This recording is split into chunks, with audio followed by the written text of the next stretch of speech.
guess stuff What's been happened. going on? Oh yeah, that was the other thing I got all distracted with on vacation. So I stepped at a big nice internet drama pile and then literally boarded a plane moments later. Yeah, I So saw that.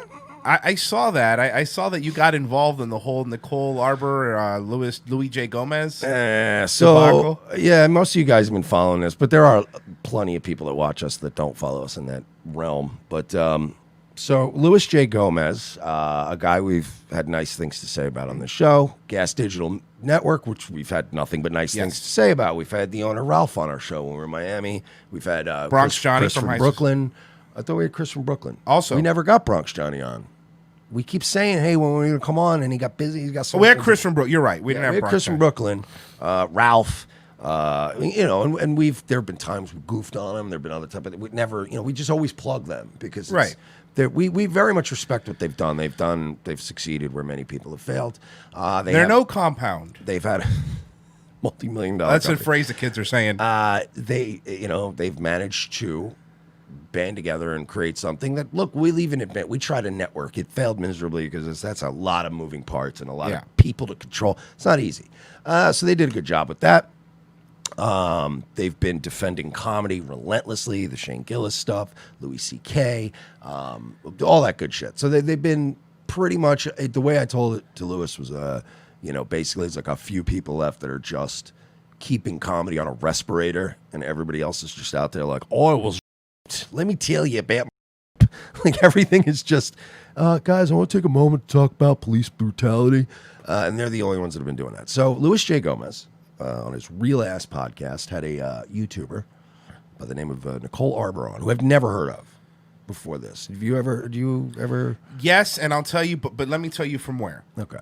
She was one of those pumped Facebook videos but I never would consider her a comic or anything. It was one of those based like, actually, let me tell you why fat shaming's awesome. One of those. So basically, she was trying to be like an Ethan, but like a right wing, like, dude. But then the attention I saw was dwindling, and I saw that then she had a quick turnaround, especially on the Me Too stuff, where she was like, the Me Too stuff is stupid, and you all deserve to be. To the now it's like, I want to apologize for anybody I hurt in the Me Too movement. And you deleted a lot of tweets, Nicole, which is kind of weird. It's very weird when you become woke and then like 7,500 tweets disappear. Yeah. It's a little odd. But this is the new MO for these people. So Nicole's been on Crowder, apparently, some people are saying. I heard that a lot, too.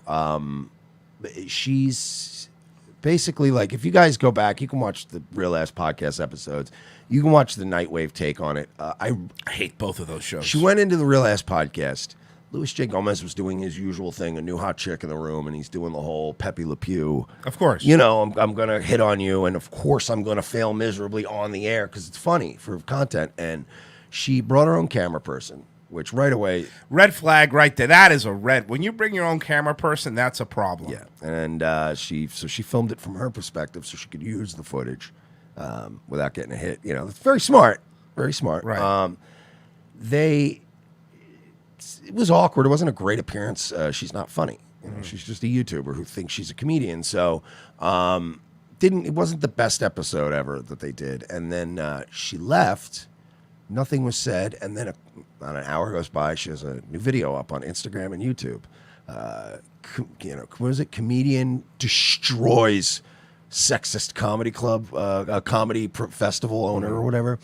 And she cut it up. She tweaked the footage and made him, and even in the tweaked footage, he still came off more likable. But that was during that whole fray. We covered it on Nightwave, and I said some less than flattering things about her, about her fading looks, about the fact that her last movie was in 2011, and the skin's not holding up like it used to. All kinds of mean stuff, and now we're Louis J. Gomez followed me. So we've been talking, and we might. We're trying to figure something out to maybe go up there and do some stuff. But this woman is horrendous. She's flip-flopped more times on anything I've ever seen.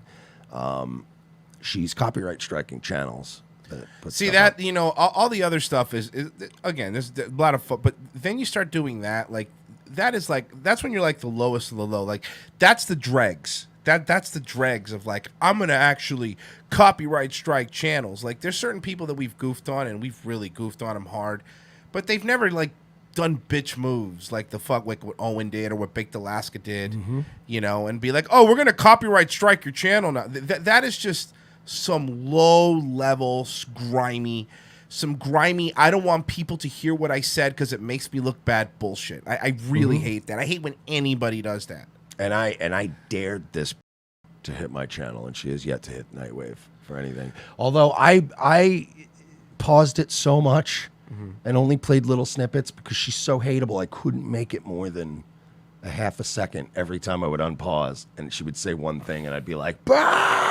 And it was like 40 minutes of yelling. So I don't think she's going to be able to hit me anyway because it's all me. Did someone says she sued Theo for headphones that hurt her?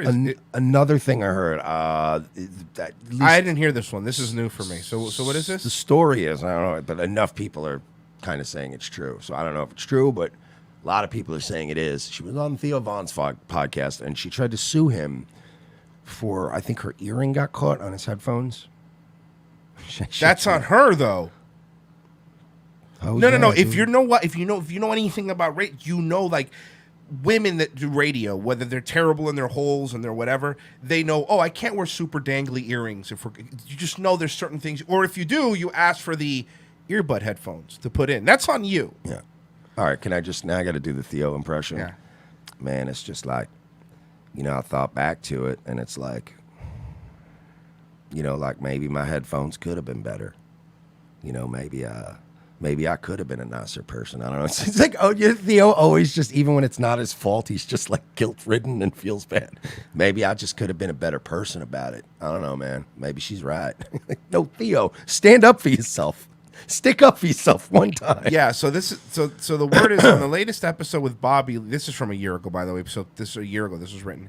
On the latest episode with Bobby Lee, Theo said a female comic tried filing a lawsuit over her malfunction with her headphones. Who was it? And most people are saying Nicole Arbour, for sure. Nicole. I guess the way he said it, there wasn't a lot of females that were on recently. And they narrowed down that it wasn't Whitney Cummings because she's been on his show again. You know? Yeah, and that's usually yeah, and because they know each other. That's a different thing. Like, correct. Whitney Cummings is another Comedy Store person, and so is Theo. So they would. I don't think Whitney Cummings would have sued Theo Von for a headphone thing. I think that she probably would have made fun of Theo for 10 minutes about a headphone thing. Right. So it had to be. Yeah, it's this woman has got a long history of being an opportunistic little slime ball. Joy of Pesci worked. He says he worked with her as a editor or something on a video she did. She did these horrible rap videos a couple of years. Like, she's cringe as fuck. And wasn't she topless in a movie too? I think I saw that clip going around. Yeah. She nice tits. Yeah, pretty decent tits. I mean, I don't want a 12-hour ban from Twitter like you got, but were decent tits. All right. No, I get. Look, let's be honest. She can still get it. I get it, but that milk's been sitting on the shelf for 8 years. All right, but some people like cheese. I like cheese, motherfucker, but I don't like mold. Fucking brie. Yeah, seriously. So she just has a history of doing this shit. That she was topless in a 2011 Jason Mewes horror film that was made in Canada. So it's all done for. If it's him. Snoogans. Oh, fuck. So I haven't seen the back and forth of them going. I thought they talked for a second and they worked it out for a sec, but then it just ramped up again. She doesn't learn. No. So she I guess the thing is he called her, or she said call me. They worked out a phone call situation. She goes, fine, I'll take because Lewis's only demand has been take that fucking video down. Like, this is stupid, you know. And she's like, I'll take it down, but I want an hour broadcast. You and me will both film it. And fuck you. And Lewis just kind of was like, yeah, fine, whatever. Just take the video down. I'll do it. And I fucking wouldn't do that. Then Louis J. Gomez, like the next day, he tweeted, he goes, all right, guys, so I'm gonna do an hour with her broadcasting. She's gonna take the video down. We're gonna work something out, man. It's gonna be cool. And he just got bombarded with, dude, fuck this Like, you're bigger than her. Stop this. This is, none of us want to see her. You shouldn't put yourself in a position to be in that fucking room with her again. She's going to pull this shit again. Look at this track record. Stop it. And Lewis finally, like, an hour goes by. He pulls a PewDiePie and he's like, all right, yeah, after some careful consideration, I talked to a couple people. I'm not going to do that. So she put it back up. So now they've been fighting nonstop, still like cats and dogs for a couple of days now. It's been pretty funny. It's been like a funny distraction while I've been on vacation. Like, because, you know, it's like when we go on vacation, it sucks. People are always trying to start drama with us. And it's like, come on, man. I know. He's like, I know. Dude, I just want to eat shrimp cocktail and be with my wife. Leave me alone, You know, and I was the same way. I'm just like, there, come on. And, so it was just nice to somebody else's beef. And I'm like, oh, this is beautiful, man. There's no emotional attachment. I did get a 12-hour ban, as Royce pointed out, for complimenting for her. saying she had nice tits, and she does. Does she not have nice tits? Are we not allowed to compliment the female form? Apparently not. So, yeah, from what I see about her, there's a couple things that are kind of off. I mean, I'm sure you covered a bunch of this stuff, but it's kind of weird to have 438,000 subs, but only get like 50,000 views. It's kind of weird. She averages 20 to 30 likes on tweets. Yeah, well, I'm looking at YouTube, but yeah. Oh, but she has 500,000 or something. If you go look at her Twitter, I can't remember it's 50,000 or 500. She has a lot of paid followers, and then she gets the same impressions that you and I get on Twitter. And I'm not even talking about the ROTC account. I'm talking about our personal dumb accounts. She definitely has bought followers. If you guys Google Caroline Calloway, she was an Instagram influencer, and her ghostwriter just came out in a huge story against her a couple months, like maybe a couple weeks ago, and she kind of paints a really accurate picture of how these sort of manufactured ethos come to prominence, and how they always have like some dumpy looking girl that looks like Daria writing for them and doing all their, you know, material and stuff, but they buy followers. Like it was Google Caroline Calloway and read that art. Not you, but I'm saying you guys later, and read that article. It'll tell you everything. I'm going to do that instead of the show. Okay, that's fine. Quietly click occasional coffee. Yeah, no, but that's but yeah, so if you look that up, this of course, hell hath no woman like a fury like a woman scorned. So this female old BFF of Caroline Calloway came out and was like, here is a roadmap, or Caraway. Somebody's saying, don't talk shit about Cab Calloway. Not Cab Calloway. Don't, but fine, but just press F to pay your respects to Cab Calloway. I mean, that's a long time ago. Let's set up that rule anyway. No disrespect to Cab Calloway on our show. You heard me? That's the first and only rule in this community. But yeah, so this Daria-looking bitch came out and gave you guys an entire roadmap on how women like this even can pretend that they're important, even though they're not. Yeah. So yeah, she was basically trying to stir up a Me Too thing, is what she was doing. Yeah, She's trying to garner attention. But did you see her tweets about? Well, if you don't want to don't get drunk. Yeah, stop being deleted a lot. Mad. All like no, but trust me, there's plenty of people out there that have been saving them. They're not going to go away. And she's been around for long enough, too, that I'm sure people have that shit archived on Wayback Machine. So it's not going away. Every time this tries to get... It's really funny. It's like watching a fight where somebody just keeps getting back up.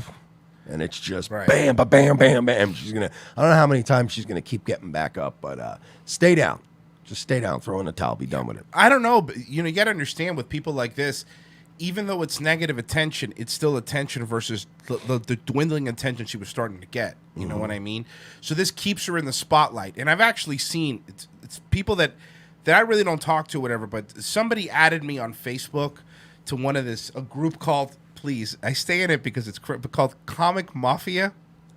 And it's basically, I swear to God, and they added me to it because of how cringe it was. But it's just a group on Facebook where it's a bunch of comics. And, doing comic things. And, God, the future looks bad for comedy. It's really bad. But there was a couple women going, can you believe this loser Louis J. Gomez is going after Nicole Arbour? I'm like, are you serious? First off, she's not a comic. Yeah. She's not even funny. No. She's just that they manufactured into being based. Yeah. She's a Lauren Southern without the fucking pride to retire. Yeah. Go like, hey, Clock's a ticking. I'm about to hit the big 3-0. I better fucking mosey on out here. Yeah, and say we want about Lauren Southern. That bitch had balls. You know what I mean? She didn't fucking pussyfoot around at her fence ride. This woman's flip-flopped all the time. Lauren Southern was just like... Mulatto balls, but balls. Hey, do what you got to do. Yeah, that's true. But yeah, so she's... I think it's going to die down. We're going to see what happens. The only thing I don't like about this woman is that she claims to be a comedian. She claims to like comedy and all this, right? She's trying to harm, like, a brand that's one of the last flourishing independent comedy brands, like the Skanks, the Legion of Skanks. And I know a lot of our fans love the Legion of Skanks. Some people hate the Legion of Skanks. Even if you hate their fucking guts, they're the only, like one of the only organized organizations that has a festival, has a whole network of podcasts, and they're trying to keep comedy on a fucking respirator. And the so-called comics are like, shut it down. And it's like, why are you trying to harm their sponsors and go after their shit when you're not going to have a lot of these venues left if you keep this up. Comedy's had this big woke revolution that's been going on for a while, and it really is like before even go back to the Tough Crowd days, for example, right? Where there was this real nice little, there's a sweet spot we hit where it was just comics being brutal and funny, but you could say whatever you want, but comics, up until very recently, even if they hated another comic, they always like defended him. Like, hey, he's a comic. Hey, you know what? I might not like Jeff Foxworthy. He might be a hack, but they always defended. Bill Maher would be defending Jeff Foxworthy. Correct. Like, he was joking. Okay. Yeah. So there was always this. Hey, we're gonna defend each other no matter what. Even if you're a piece of shit. We've done it. We've defended shows that we fucking hate. Because you can't root for somebody else to get destroyed by something that could easily destroy you, even if you hate them. But now you see verified comics that are going after other comics, and it's like, this is going to destroy your whole thing. You guys have no loyalty to the industry that fucking some dudes went to jail to build. You know what I mean? Like, dude, there's a reason why Magneto and Professor X teamed up whenever Apocalypse showed up. Exactly. Because it's like, look, man, I get it, but this guy, can we just do this real quick? But we'll go back to fighting. But after this, and also after like the Shane Gillis thing, like stuff like that, you start realizing like, man, some of you fucking comics are fucking bitches. You think that destroying the industry you're in is going to do anything?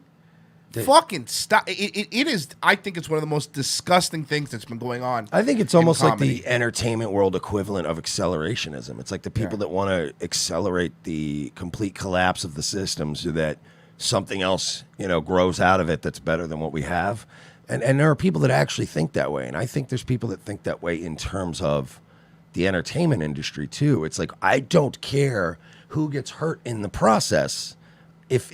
I'm not doing well in the current system. So maybe if we blow the whole system up and kill a bunch of people, something else will grow out of it where I get to be a winner. But the problem is that even when that happens, you're not going to be a winner. You don't have a killer instinct. You don't have that fucking drive to do something with yourself. So even if the system does collapse, Nicole Arbour ain't rising out of the ashes. You know what I mean? It's going to be new up-and-coming guys. So. And by the way, I'm not saying you can't fucking make fun of other comics. You can if they suck. If that's not what we're talking about. Talking about, like, for example, we made fun of Sarah Weinschenk. We've never said she should be canceled. She shouldn't be booked at any club. She should. There's a difference between calling out people that are fucking hacks or whatever, but it's usually the other way around. You'll defend people like that, but then when it's your turn in the barrel, when you're a misogynistic pig, they either sit there with their mouths fucking closed, or they go, you know what, fuck them. They represent the worst that's in comedy. It's like, fuck you, man.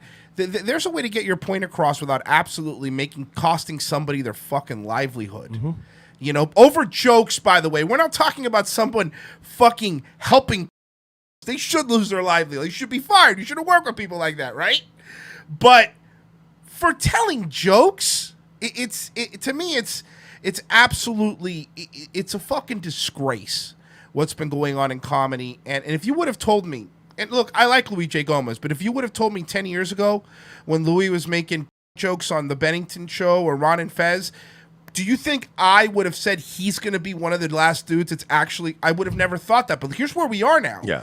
There's only a few people who are like, no, fuck you. Not only that, but like the fact that he like actually owns a brand. Yeah, Like, exactly. like, Yeah. Jesus Christ, Luis J. Gomez.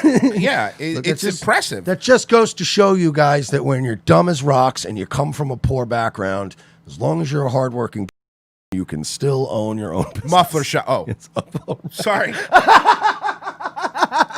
It's what I'm used to around here. There is something about dumb that just they all become business owners through sheer will. Yeah. I'll just work 70 hours a week. It's fine. And it's like, well, you're going to beat everybody. Eventually, you'll be the only one that's there. Yeah. Last one out of the office, dudes.